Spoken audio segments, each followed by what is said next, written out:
철학이라고 하면 좀 고리타분하고 따분한 학문이다라고 생각을 먼저 하죠. 이제 헬라어로 필로소피아, 이제 영어로도 거의 같이 필로소피라는 그러한 단어로 철학을 이제 말하는데, 이 철학의 의미는 지혜를 사랑한다, 그런 뜻을 가지고 있습니다. 지혜를 사랑함. 조금 더 쉽게 풀이하자면 본질적인 질문을 계속 묻는 겁니다. 우리가 철학을 공부하지 않았어도 우리 성도님들은 철학적인 삶을 살아갑니다. 예를 들어볼까요? 내가 왜 사는가? 또 살아가는 게 어떤 의미가 있는가? 이런 질문들이 철학적 질문이거든요.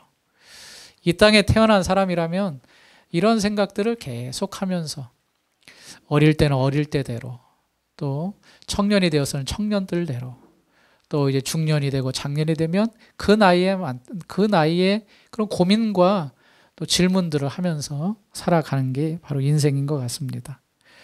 그러면서 나름대로 그 답을 찾지요. 우리는 그 답을 진리라고 말할 수 있습니다. 진리. 그런데 믿는 사람들은 그 답을 어디에서 찾는가? 창조주 하나님께서 창조주 하나님을 통하여 찾는 것이 우리는 정답이라고 생각을 합니다. 왜냐하면 우리는 우연히 태어나지 않았기 때문입니다. 우리가 이 땅에 살아가는 것이 그저 왔다가 그저 가는 삶이 아니라 분명 창조주 하나님께서 뜻이 계셔서 우리를 만드셨고, 이 땅에 해야 될 사명이 있고, 그 사명을 마친 이후에 우리가 죽음을 맞이한다고 믿기 때문입니다. 예수님이 천국 비유를 계속 하시고 계시는데, 그 천국 비유를 시작하면서 깨닫는 자가 있고 깨닫지 못하는 자가 있다, 그렇게 말씀하셨습니다.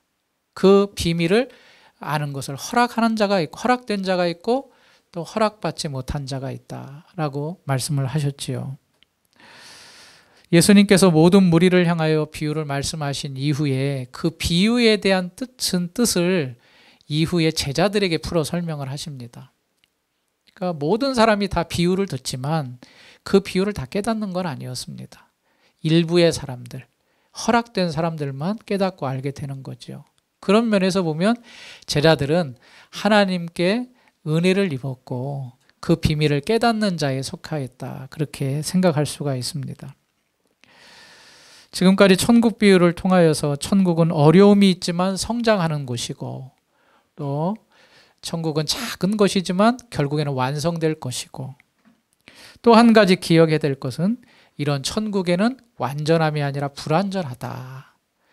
왜냐하면 밭에 가라지가 심겨졌듯이 이 천국 안에도 마귀가 뿌려놓은 가라지가 있기 때문이다 라는 것을 우리가 살펴보았습니다.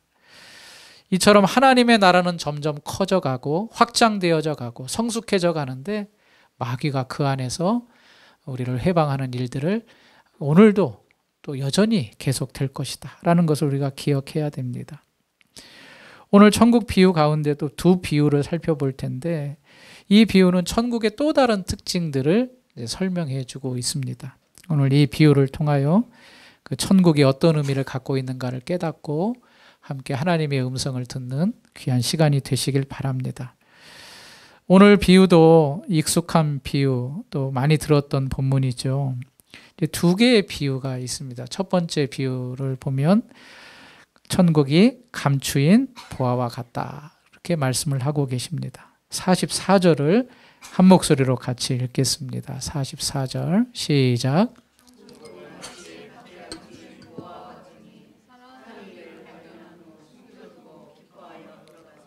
자기의 소유를 다 팔아 그 밭을 사느니라. 예수님의 지금까지 비유를 보면 이제 밭에 대한 이야기를 하셨잖아요. 씨 뿌리는 비유도 그렇고, 또 가라지 비유도 그렇고, 또 겨자씨도 씨가 이제 밭에 뿌려져서 이제 나무가 되었다, 그런 비유를 사랑하시는데, 오늘 여기도 이제 밭을 이야기하면서 특별히 이 밭은 씨가 뿌려진 것이 아니라 그 밭에 보화가 감춰져 있다, 그렇게 말씀을 하고 있습니다. 여러분, 소중한 것 어디에 두시나요? 소중한 것. 아무도 모르는 것 맞습니다. 아무도 모르는 것, 나만 아는 곳에 둡니다.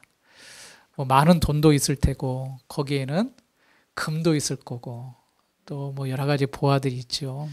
당시에는 값진 것을 땅에 많이 묻어두었다고 하면 지금이야 은행이나 안전한 곳이 있지만 그 당시에는 땅이 가장 안전하다고 생각을 해서 이제 땅에 묻었는데 누구도 보지 않았다면 땅에 어디에 묻혔는지 알 수가 없지요.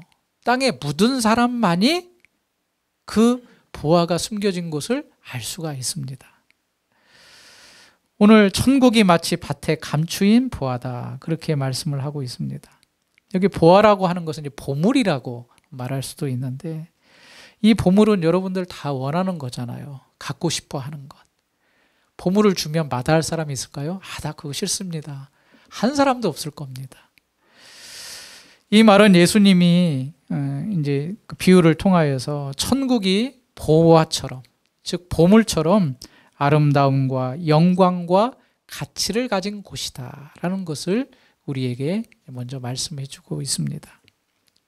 그런데 이 보화는 숨겨져 있어서 찾지를 못하는 겁니다. 이 땅에 숨겨지긴 숨겨졌는데 찾지를 못하는 겁니다. 그래서 사람들이 모르는 겁니다. 오늘 44절부터 봤는데 이 44절에 보면 보화를 발견한 사람이 구체적으로 누구인지 또 어떻게 이 보화를 발견했는지 말하지 않습니다. 그냥 밭에 감추인 보화와 같으니 사람이 이를 발견한 후에 그 보화를 숨겨두고 기뻐 돌아와서 자기의 모든 것을 다 팔아 밭을 샀다. 그렇게 이제 말하고 있습니다. 추측해 보겠습니다. 밭이라고 나왔고 어떤 이가 그 밭에 숨겨진 보화를 찾았다는 걸 봤을 때 아마도 이 사람은 농부였을 가능성이 큽니다. 그렇죠. 밭을 이렇게 일구다가 밭을 파다가 숨겨진 것을 발견했다고 그렇게 추측하는 것이 지극히 자연스럽고 또 그게 맞는 것 같습니다. 그리고 나서 그 사람이 보화를 바로 가져가지 않습니다. 일단은 어떻게 합니까? 숨겨둡니다. 숨겨두고 그리고 가서 자기의 모든 것을 다 팔아서 그 밭을 삽니다. 여기서 두 가지 사실을 또 알 수 있습니다. 이 사람은 그 밭의 주인이 아니라는 걸 알 수가 있죠. 왜냐하면 그 밭을 샀다고 하니까. 그러면 여기서 이 사람은 그 밭을 일정 부분 돈을 주고 빌린 사람이거나 아니면 주인의 품꾼으로 그 밭에서 일을 했던 사람인 것을 알 수 있습니다. 그리고 이 농부는 굉장히 지혜로운 사람임을 알 수가 있습니다. 생각해 보십시오. 만약에 보화가 발견됐습니다. 그리고 보화를 가졌습니다. 그럼 나중에 어떻게 될까요? 문제가 생깁니다. 어떤 문제가 생기냐면 주인이 야, 너 그 밭이 누구 밭이야? 발견한 사람은 너일지 몰라도 그 밭은 내 밭이니까 일정 부분 거기에 대한 소유는 내 소유권이 있어 라고 주장할 수 있을 거 아니에요. 그러니까 이 농부는 굉장히 지혜로운 거예요. 그럴 가능성이 있을지 모르니까 아예 저 밭을 사버리자. 그 밭에 감추인 보화가 있다는 건 나밖에 알지 못하니까 그 밭을 살면 누구도 이의를 제기할 수 없지 않느냐. 그래서 이 농부가 모든 걸 다 모아가지고 돈을 마련해가지고 지불을 하고 그 밭을 사게 됩니다. 여러분, 이 농부가 가난했을까요? 부자였을까요? 아무래도 부자는 아니었을 것 같아요. 왜냐하면 부자였다면 자기 땅에 있었겠죠. 그런데 소장농이거나 일꾼이었었다는 것이 짐작할 수 있으니까 그 밭을 자기의 것으로 소유하기 위해서 얼마나 많은 돈을 모았으며 여기저기서 있는 돈 없는 돈 다 모았지 않았을까요? 그런 생각을 해봅니다. 왜 그렇게 수고를 했을까? 이유는 하나죠. 그 밭에 감추인 보화 때문에. 왜냐하면 그 보화만 자기가 가지면 그 어떤 것도 부럽지 않은 삶을 살아갈 수 있다고 확신했기 때문에 모든 것을 다 팔아가지고 그 밭을 사게 된 겁니다. 두 번째는 극히 값진 진주를 구하는 장사와 같다. 그렇게 천국을 또 비유로 말씀하고 있습니다. 45절과 46절 같이 읽겠습니다. 시작. 천국은 마치 좋은 진주를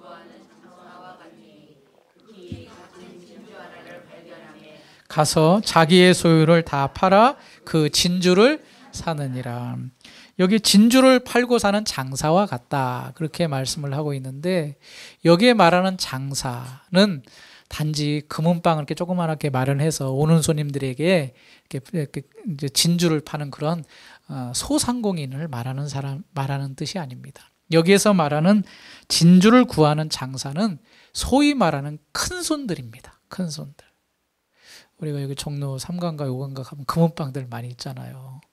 그렇게 조그맣게 하는 것들이 아니라 어떻게 보면 그 사람들에게 진주를 공급해주는 그러한 막대한 부를 가지고 진주만을 전문적으로 파는 그러한 상인을 말하고 있습니다. 그러니까 이 사람에게는 세상 어느 곳에 진주가 있다 그러면 그 진주를 보기 위해 찾아갑니다. 그리고 그 진주를 보고 평가해서 내 것으로 사서 또 다른 사람에게 이윤을 남기고 파는 그러한 사람들입니다. 그러니까 이 사람에게는 진주에 대해서는 전문가입니다. 박사라고 해도 틀린 말이 아닐 겁니다. 딱 보면 이 진주의 값어치를 한 번에 알고 알아챌 수 있는 사람. 그래서 자기가 진주를 구하고 또 파는 그러한 일을 하는데 어떤 날 딱 보니까 여기 뭐라고 말하고 있습니까? 46절에 극히 값진 진주, 최고의 진주를 자기가 발견한 겁니다. 발견하고 나서 어떻게 됐습니까? 그 사람도 농부와 같이 자기의 소유를 다 팔아 그 진주를 구입을 하게 되는 거죠. 농부와 같이 자기에게 있는 모든 것을 다 팔아서 그 값진 진주 하나를 사게 되는 그런 과정을 겪게 됐습니다. 오늘 이 비유의 특징은 아주 명료합니다. 그게 뭐냐면 천국의 가치는 보화와 같고 최고다라는 것을 우리에게 말씀해 주고 있습니다. 보화는 보물이라 그랬죠. 진주도 보화의 일종입니다. 보물은 귀한 것이고 가치가 있습니다. 누구나 다 가질 수 있다면 보화가 아니죠. 누구나 다 가지지 못하기 때문에 또 가치를 가지고 있기 때문에 보화, 보물이라고 말을 합니다. 이 세상의 과학과 문명은 계속해서 발전합니다. 사람들에게 유익을 주죠. 20년 전보다 훨씬 살아가기 편리한 세상을 살아가고 있습니다. 점점 더 편리할 겁니다. 그러나 이런 것이 개발되고 발전하지만 이 세상이 완전한가요? 그렇지 않죠. 우리 전도서의 말씀을 보면 해 아래 새 것이 없다. 그렇게 말하고 또 모든 것이 헛되고 헛되도다. 그렇게 말하고 있습니다. 여러분 지금 제일 좋은 차를 샀어요. 한 3년 후가 되면 그것도 제일 좋은 차로 계속 유지가 되고 있나요? 아니요. 3년 후면 또 이제 새로운 모델이 등장을 해요. 그래서 그것들은 이제 별로 인기가 없어져요. 이 세상의 가치는 완전하지 않기 때문에 시간이 지나면 지날수록 이제는 무용지물이 될 수도 있고 없어져 버려요. 그런데 천국의 가치는 어떤가? 이 세상의 가치와는 전혀 다르고 최상의 가치, 최고의 모습으로 그대로 있다고 우리에게 말씀해 주고 있습니다. 요즘 금값이 얼마인지 아십니까? 한 돈에 3.75g에 60몇만 원 한대요. 금 가지고 계신 분들 좋으시겠어요? 예. 여러분, 금은 변합니까? 안 변합니까? 안 변해요. 화폐의 가치에 따라서 좀 오르락 내리락 할 수 있는데 왜 사람들이 금을 갖고 싶어 합니까? 왜 금을 가지고 있습니까? 변하지 않는 가치 때문에 가지고 있는 거잖아요. 이 세상은 변합니다. 이 세상은 없어집니다. 그러나 천국이 최고의 가치가 될 수 있는 것은 변하지 않기 때문입니다. 무엇보다도 하나님의 일하심, 그 구원은 이 땅에서 살 수 없는 것입니다. 시편 49편 1절 이하에 이렇게 말씀하고 있습니다. 무 백성들아 이를 들으라. 세상의 거민들아 모두 귀를 기울이라. 귀천 빈부를 물론하고 다 들을지어다 라고 말하면서 6절부터 자기의 재물을 의지하고 부유함을 자랑하는 자는 아무도 자기의 형제를 구원하지 못하며 그를 위한 속전을 하나님께 바치지도 못할 것은 그들의 생명을 속량하는 값이 너무 엄청나서 영원히 마련하지 못할 것입니다. 쉽게 말하면 생명을 돈으로 주고 살 수 없다는 이야기입니다. 우리의 구원, 우리의 천국은 세상의 어떤 것으로도 구할 수 없습니다. 천국의 그 가치를 누리기 위해서는 나의 모든 것을 다 팔아야 된다는 겁니다. 남겨두지 않아야 된다. 내가 가진 모든 것과 바꿀 수 있을 만큼 천국은 귀하고 나에게 이제 오직 천국밖에 없다라는 것을 의미를 해야 하는 것이 우리에게 주시는 의미입니다. 우리는 이제 믿음의 사람들이죠. 그런데 믿음의 사람들인데 믿음이 다 동일합니까? 아닙니다. 이제 믿음이 어린아이와 같은 분들이 있고 조금 더 성장하는 분이 있고 좀 믿음이 강한 분이 계십니다. 이제 어린아이와 같으면 소위 이제 썬데이 신자라고 하죠. 주일날만 예배 드리고, 그리고 이제 어떤 분들은 주일날 예배만 딱 1시간 드리고 집에 가서 나머지 6일은 다 교회와 하나님과 상관없는 삶을 살아가시는 분들이 사실 계십니다. 그래서 주위에도 내가 교회 다니는 걸 절대 알리면 안 되고, 알아서도 안 되고, 큰일 나는 분들이 있습니다. 이제 조금 믿음이 성장하면 이제 주변의 사람들이 다 이제 교회 다니는 것도 압니다. 쟤는 교회 다니는 애야, 예수 믿는 애야, 그렇게 압니다. 그런데 이제 이런 얘기도 저도 들었어요. 이제 가족 가운데 누가 이제 예수를 믿으면 이제 주위의 가족들이 이렇게 얘기를 한대요. 너 교회 다닌다며? 교회 적당히 다녀. 적당히. 중간만큼만 해. 너무 빠지지 마. 큰일 나. 그렇게 이제 권면을 합니다. 그래서 어떤 분들은 진짜 적당히 다닙니다. 적당히. 예. 이제 내가 예수 믿는 것도 알고 신앙생활도 하니까 적당히 하는 거죠. 그런데 마지막으로 완전히 이제 교회에 올인하는 성도들이 있습니다. 신앙생활에 올인하는 분들. 그분들에게 있어서는 신앙생활이 주가 되는 겁니다.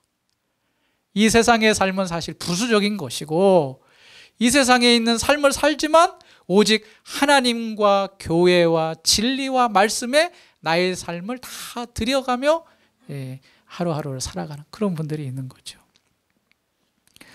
여러분, 오늘 말씀을 보면 나의 모든 것을 어떻게 했다 그랬습니까? 다 팔았다 그랬습니다. 그럼 이 세 부류의 신앙생활 하는 사람 중에 어떤 사람이 해당이 될까요? 첫 번째, 두 번째는 아닐 겁니다. 나의 모든 것을 다 팔아서 밭에 있는 보화를 사기 위하여서 지불을 하고, 또 값진 진주 하나를 얻기 위하여서 모든 것을 다 파는 그 신앙생활에 나의 모든 것을 마음을 두고 또 관심을 가지고 그것이 나의 중심이 되는 그런 삶을 살아가는 거죠. 불신자들이 신앙생활을 하는 신자들을 보면서 궁금증을 갖습니다. 저 사람들은 도대체 무슨 재미로 살아가는가? 저도 그런 얘기 많이 들었습니다. 너는 교회만 뭐 제일 먼저 생각하고 거기에만 관심을 갖는데 무슨 재미로 살아가냐, 이 세상을. 그런 이야기를 자주 들었습니다. 그분들은 이제 이해가 안 되는 거죠. 일단은 이제 휴일, 토요일 날, 주일 날 이제 겨우 이제 한 이틀 또 하루 쉬는데 그때 그냥 편안히 쉬고 놀러 가고 싶은데 놀러 가고 늦잠도 자고 해야 되는데 일단 어디에 나와야 됩니까? 주일날은 교회에 나오는 거예요. 거기부터 제약이 걸리는 거예요. 그리고 교회 가면 하지 말라는 게 왜 이렇게 많은지, 뭣도 먹지 말라, 뭣도 하지 말라, 이것도 하지 말라, 이거는 죄다, 그렇게 하는데 사실 세상에서 즐겁고 기쁜 거는 다 그것들을 해야 내가 즐거운 거거든요. 근데 그것들을 자꾸 하지 말라 그러니까 거기에 대한 또 제약도 있습니다. 그리고 교회 나가면 이제 헌신을 요구하지요. 봉사해라, 이거 해라. 이제 어떤 분들은 이제 헌금 때문에 마음이 힘들기도 하는데, 이제 헌금을 어떤 때는 막 목사님이 강조를 하고, 또 어떤 일을 위해서 헌신하라고 하고. 아니, 내가 지금 받은 월급으로 헌금이 아니라 이거 살아가기도 빠듯한데 그걸 또 11조도 뭐 해야 되고 뭐 주정 헌금도 해야 되고 하면 그것 때문에 이제 마음이 힘드신 분들도 있는 것이 사실입니다. 그런데 오늘 천국 비유를 보면서 이 모든 것들을 다 무마시킬 가르침을 주고 있는 겁니다. 이것들이 우리에게 기쁨이 되는 것이 아니라 밭에 감추인 보화, 극히 값진 진주 하나가 우리에게 기쁨을 준다는 겁니다. 아무리 세상에서 이것들을 누리고 그렇게 할지라도 이 천국을 소유한 기쁨만큼 따라올 수가 없다는 것을 우리에게 말씀해 주고 있습니다.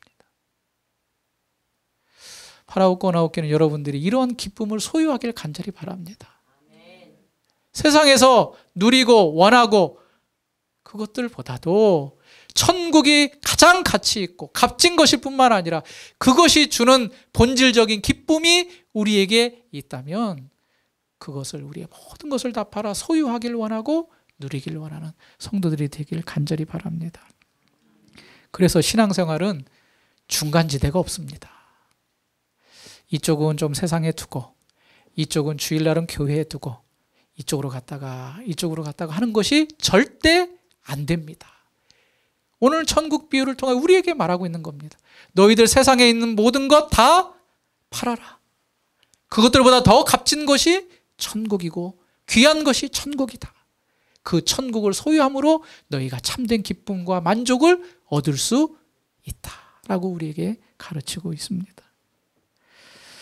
천국의 가치는 이 땅의 것과 절대 비교할 수 없습니다. 세상의 것과는 다른 가치를 가집니다.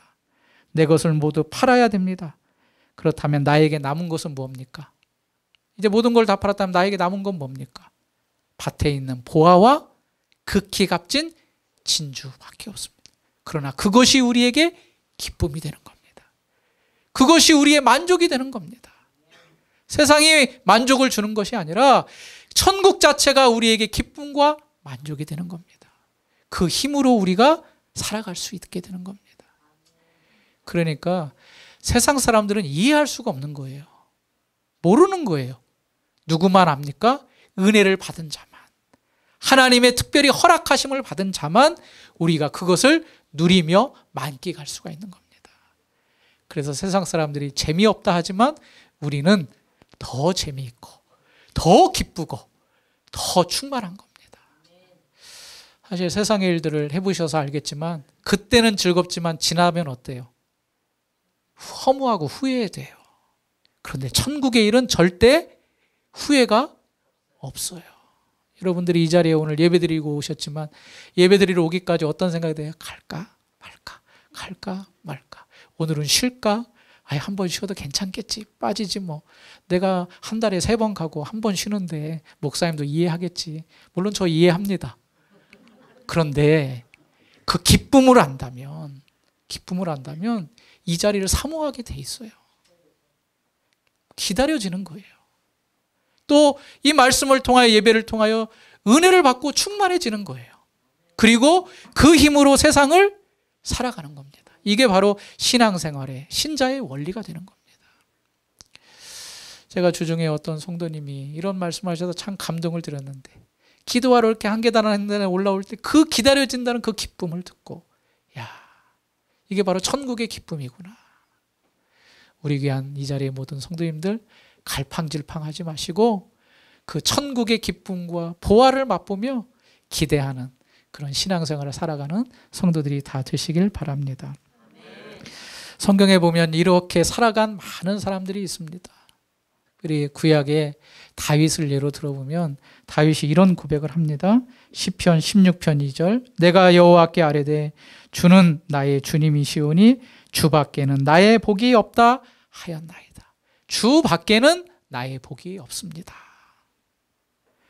시편 27편 4절 내가 여호와께 바라는 한 가지 일을 그것을 구하리니 곧 내가 내 평생에 여호와의 집에 살면서 여호와의 아름다움을 바라보며 그의 성전을 사모하는 그것이다. 내가 바라는 게 있는데 그 바라는 것은 여호와의 집에 살면서 그 아름다움을 바라보며 성전을 사모하는 것이다.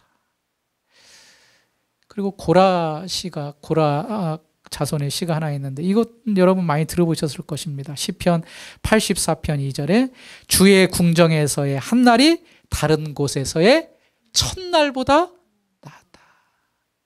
다른 이 세상의 어떤 첫날을 누릴지라도 주의 궁정에서의 한 날, 주님이 계신 그 성전에서의 한 날이 그 다른 것보다 낫다. 그렇게 고백하고 있습니다. 바울도 그랬죠. 이 세상에 있던 것들을 다 배설물처럼 여겼다. 그렇게 말하고 있습니다. 여러분, 천국만으로 살아갈 수가 있습니까? 우리는 대답해야 됩니다. 천국만으로 살아갈 수 있습니다. 매일 기도하는 거 힘들죠. 그럼 기도하는 것으로 다 이루어질 수 있습니까? 기도하는 것으로 하나님의 역사와 나의 삶이 이루어질 수 있습니다. 라고 고백해야 됩니다. 나를 죽이려 하는 그런 원수가 있을지라도 그를 끝까지 사랑하는 것 어렵습니다.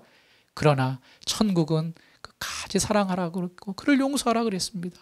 그 용서로 살아갈 수가 있습니다. 무엇보다도 하나님께서 일을 행하시기 때문입니다. 생활의 최대의 적은 누구냐? 바로 납니다. 개인, 특별히 어떤 개인?